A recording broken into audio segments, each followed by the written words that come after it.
मुख्यमंत्री ने कहा कि वनवासियों को रोजगार देने के लिए लघु वनोपजों के प्रसंस्करण और वैल्यू एडिशन को दिया जा रहा है बढ़ावा।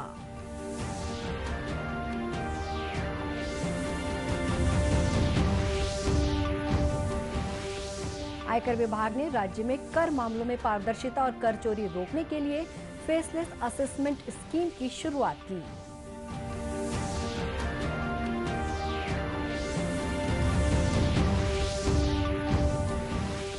प्रदेश के शहरी और ग्रामीण क्षेत्रों में कोरोना टीकाकरण अभियान जारी। अब राजस्व विभाग और महिला बाल विकास विभाग के कर्मियों को लगाया जा रहा है टीका।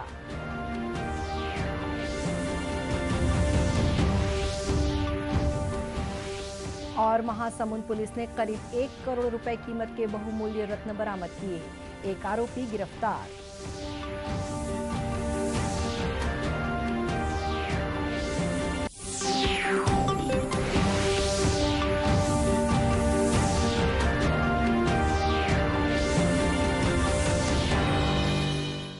नमस्कार, आप देख रहे हैं दूरदर्शन समाचार। मैं हूं शुभ्रा भट्टाचार्य। अब समाचार विस्तार से। मुख्यमंत्री भूपेश बघेल ने कहा है कि राज्य में वनवासियों की आय में वृद्धि और उन्हें सतत रूप से रोजगार देने के लिए लघु वनोपजों के प्रसंस्करण और वैल्यू एडिशन को बढ़ावा दिया जा रहा है। ये बात मुख्यमंत्री ने अपने असम प्रवास के दौरान कल जोरहाट में असम के उद्योगपतियों से एक प्रतिनिधिमंडल से चर्चा के दौरान कही। मुख्यमंत्री ने कहा कि छत्तीसगढ़ में लघु वनोपजों के साथ ही बागवानी फसलों के लिए भी अच्छी संभावनाएं हैं। मुख्यमंत्री ने असम के उद्योगपतियों को चाय और बांस आधारित उद्योगों की स्थापना के लिए आमंत्रित किया। श्री बघेल ने कहा कि उद्योगपतियों को इन उद्योगों की स्थापना के लिए राज्य सरकार हर संभव सहायता देगी। श्री बघेल ने यह भी कहा कि छत्तीसगढ़ की शिल्पकला को भी देश और विदेशों में काफी पसंद किया जाता है। उन्होंने इस क्षेत्र में भी कार्य की अपार संभावनाएं बताईं।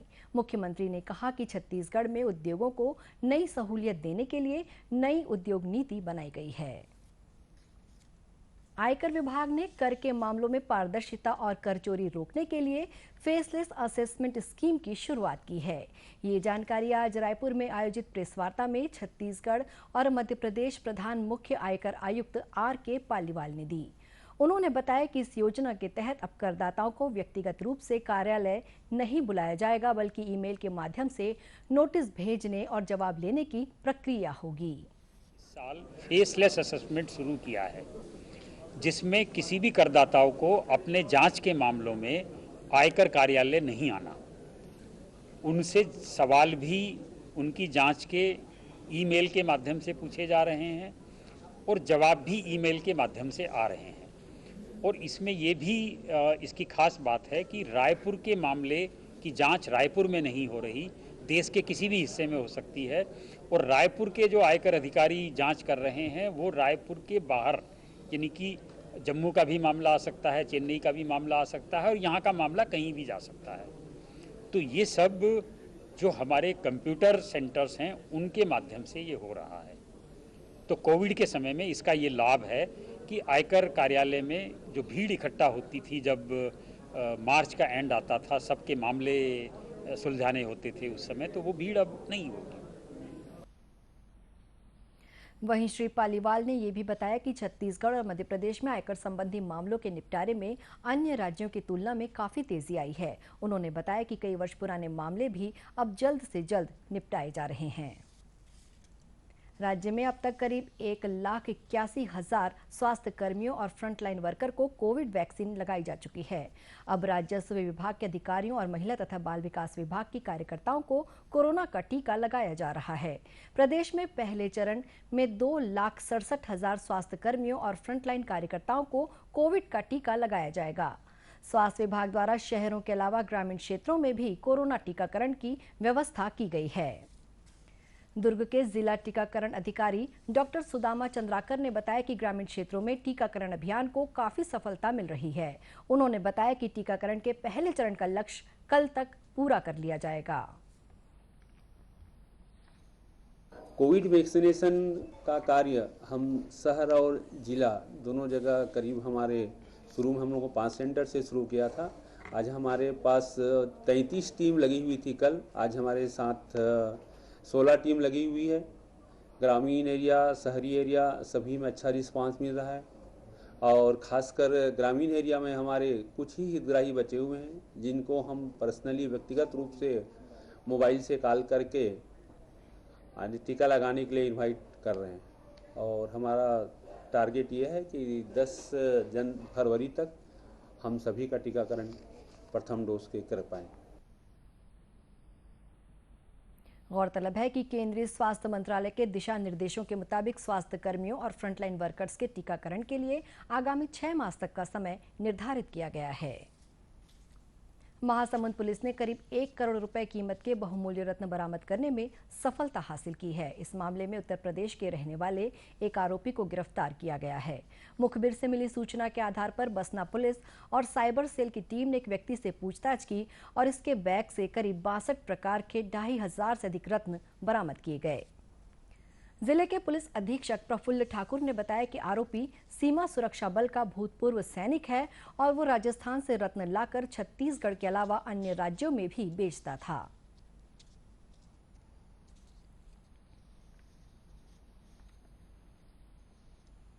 ज्वेलरी शॉप के सामने खड़ा मिला। इसकी गतिविधि कुछ संदिग्ध थी। पूछताछ करने पे अपना नाम में भूपेंद्र सिंह चौहान बताया और बेसिकली बिजनौर जिला बिजनौर यूपी का रहने वाला है और ये रिटायर्ड बीएसएफ का कर्मी है और इसके पास से तकरीबन 62 प्रकार के रत्न बरामद हुए हैं और टोटल 2600 नग है जिसकी अनुमानित कीमत मार्केट में तकरीबन 1 करोड़ है। कुछ रत्नों की कीमत और भी ज्यादा है और इसमें टेस्टेड रत्न है। इसके संबंध में इनके पास कोई भी लीगल डॉक्यूमेंट्स नहीं है। इस पर से दंड प्रक्रिया संहिता की धारा 102 के तहत मामला पंजीबद्ध कर जांच में लिया गया है। पुलिस के अनुसार बीते कई दिनों से ये सूचना मिल रही थी कि सरायपाली, बसना और पिथौरा क्षेत्र में कीमती रत्नों का अवैध व्यापार चल रहा है। खबरों का सिलसिला आगे भी जारी रहेगा। फिलहाल वक्त है एक छोटे से ब्रेक का।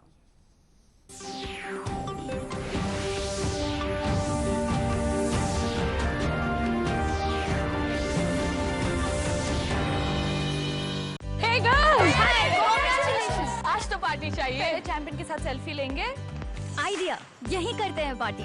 Pizza party. ये चल अपना कार्ड और पिन दे। मेरे कार्ड की डिटेल्स मैं खुद ही डालूंगी। आरबीआई कहता है अपना पिन, ओटीपी, सीवीवी या इंटरनेट बैंकिंग पासवर्ड किसी के साथ शेयर ना करें। ऑनलाइन बैंकिंग सिर्फ अपने कंप्यूटर, मोबाइल और सिक्योर नेटवर्क से करें। बाय गर्ल्स, कहाँ जा रही है? सुना नहीं? No sharing. आरबीआई कहता है जानकार बनिए, सतर्क रहिए।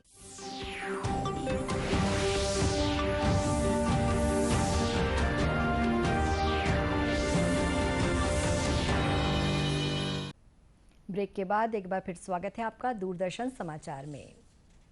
भारतीय जनता युवा मोर्चा की प्रदेश कार्यकारिणी घोषित कर दी गई है।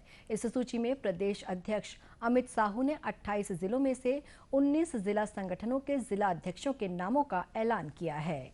रायपुर शहर जिला अध्यक्ष का नाम इस सूची में घोषित नहीं किया गया है, जबकि रायपुर ग्रामीण की जिम्मेदारी संचित तिवारी को दी गई है। वहीं बिलासपुर का जिला अध्यक्ष निखिल केशरवानी को बनाया गया है। वहीं प्रदेश कांग्रेस कमेटी ने भी जॉइंट सोशल मीडिया अभियान की शुरुआत की है। इसके लिए कांग्रेस ने टोल फ्री और व्हाट्सएप नंबर जारी किया है। अभियान के पहले चरण में राज्य में 11,000 से अधिक लोगों को जोड़ने का लक्ष्य रखा गया है। रायपुर स्थित कांग्रेस भवन से इस अभियान का शुभारंभ किया गया। कांग्रेस के वरिष्ठ नेताओं ने लोगों से इस अभियान में शामिल होने की अपील की है। अखिल भारतीय कांग्रेस कमेटी ने अभियान के पहले चरण में देश भर में 5 लाख लोगों को जोड़ने का लक्ष्य रखा है।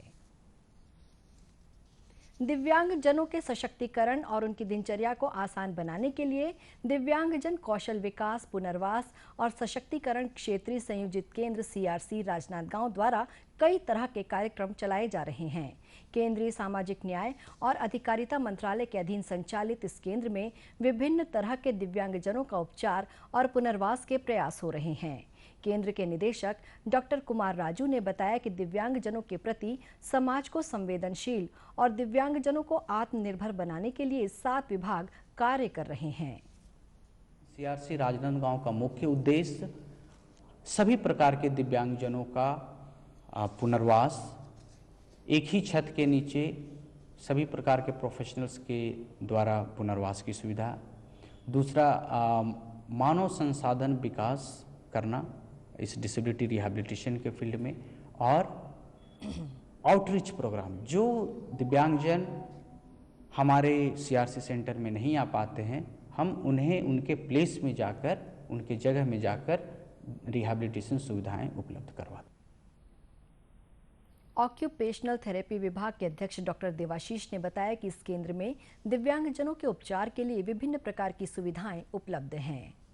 किसी जैसे पार्किंसोनिज्म होता है या डिमेंशिया होता है, ओल्ड एज में जो वार्धक्य में होता है, उसमें क्या किया जाता है कि उनको भूलने की बीमारी होती है, तो उसके लिए भी अलग अलग टेक्निक हम लोग यूज़ करते हैं। जैसे क्या करने से उनकी जो दिनचर्या है वो नॉर्मल रहे। हमारा वहीं इस केंद्र में इलाज के लिए आने वाले दिव्यांगजनों और उनके परिजनों ने बताया कि कई तरह की थेरेपी के बाद अब अनेक शारीरिक परेशानियां खत्म हो गई हैं। राजनांदगांव से मेरा ब्रेन स्पाइनल की न्यूरो सर्जरी हुई, पीछे गुच्छा बन गया था। 6 महीने से आ रहा था मैं, पहले मैं व्हील चेयर में आता था, अब मैं स्वतः चल के आ जाता हूँ। मुझे है ना फीलिंग नहीं आती थी, अब फीलिंग भी आने लग गई है, और है ना कॉन्स्टिपेशन की शिकायत भी आ गई थी, वो भी चली गई। जी, ये बात करने में दिक्कत थी इसको, और थोड़ा सा हाथ भी, थोड़ा सा राइट हैंड कमज़ोर था इसका, और उंगलियां अच्छे से वो मूव नहीं कर पा रहा था। तो अभी यहाँ आने से थोड़ा सा इसको बहुत कुछ फ़र्क पड़ा है, और घर में भी मतलब थोड़ा बात करने की कोशिश कर रहा है, जैसे कुछ मांगता है तो बोल के ही मांग रहा है, और उंगलियों से वो कुछ चीज़ उठा नहीं रहा था पहले, अभी तो उठा रहा है, वो लगा भी रहा है। इस केंद्र में दृष्टि बाधित बच्चों के लिए ब्रेल लिपि के माध्यम से पढ़ाई की व्यवस्था भी है। साथ ही समय समय पर दिव्यांगजनों के लिए लघु प्रशिक्षण कार्यक्रमों और जागरूकता अभियान का भी आयोजन किया जाता है। महासमुंद जिले के कोमाखान थाना क्षेत्र में पुलिस कार्रवाई के विरोध में ग्रामीणों ने प्रदर्शन किया। ग्रामीणों द्वारा कथित रूप से पुलिस पर पथराव के मामले में एफआईआर दर्ज की गई है। मिली जानकारी के अनुसार बड़ी संख्या में ग्रामीणों ने पिछले दिनों पुलिस द्वारा अवैध शराब के मामले में की गई कार्रवाई के खिलाफ प्रदर्शन किया। इस दौरान प्रदर्शनकारियों ने कोमाखान थाने को घेरने की कोशिश की। प्रदर्शन में महिलाएं भी शामिल थीं। इस दौरान कथित रूप से ग्रामीणों ने पुलिस पर पथराव किया। इसके बाद पुलिस ने स्थिति नियंत्रित करने के लिए आंसू गैस के गोले छोड़े। इस घटना में 10 से अधिक पुलिसकर्मी घायल बताए जाते हैं। पुलिस के अनुसार प्रदर्शनकारी ग्रामीणों ने शासकीय वाहनों को भी क्षति पहुंचाई। घटना के बाद जिला कलेक्टर और पुलिस अधीक्षक ने मौके पर पहुंचकर स्थिति का मुआयना किया। पुलिस अधीक्षक प्रफुल्ल ठाकुर ने इस मामले में हुई कार्रवाई के बारे में विस्तार से जानकारी दी।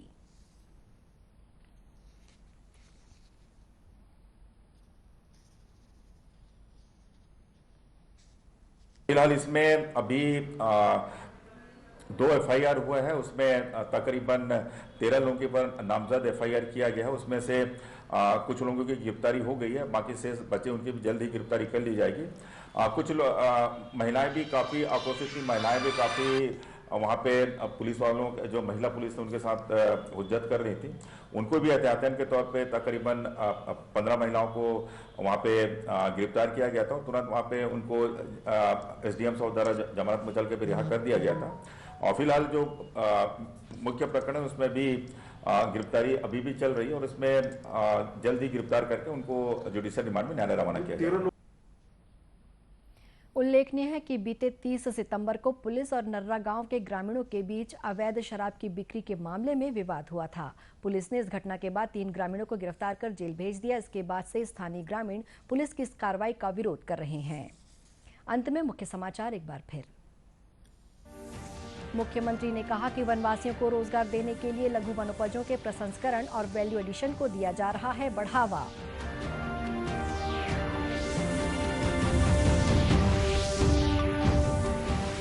आयकर विभाग ने राज्य में कर मामलों में पारदर्शिता और कर चोरी रोकने के लिए फेसलेस असेसमेंट स्कीम की शुरुआत की।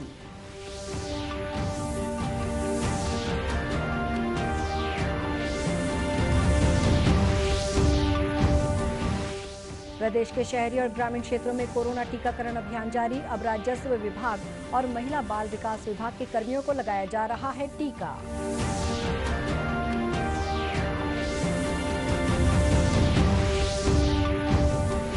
और महासमुंद पुलिस ने करीब 1 करोड़ रुपए कीमत के बहुमूल्य रत्न बरामद किए, 1 आरोपी गिरफ्तार। इसी के साथ ये समाचार बुलेटिन समाप्त हुआ। नमस्कार।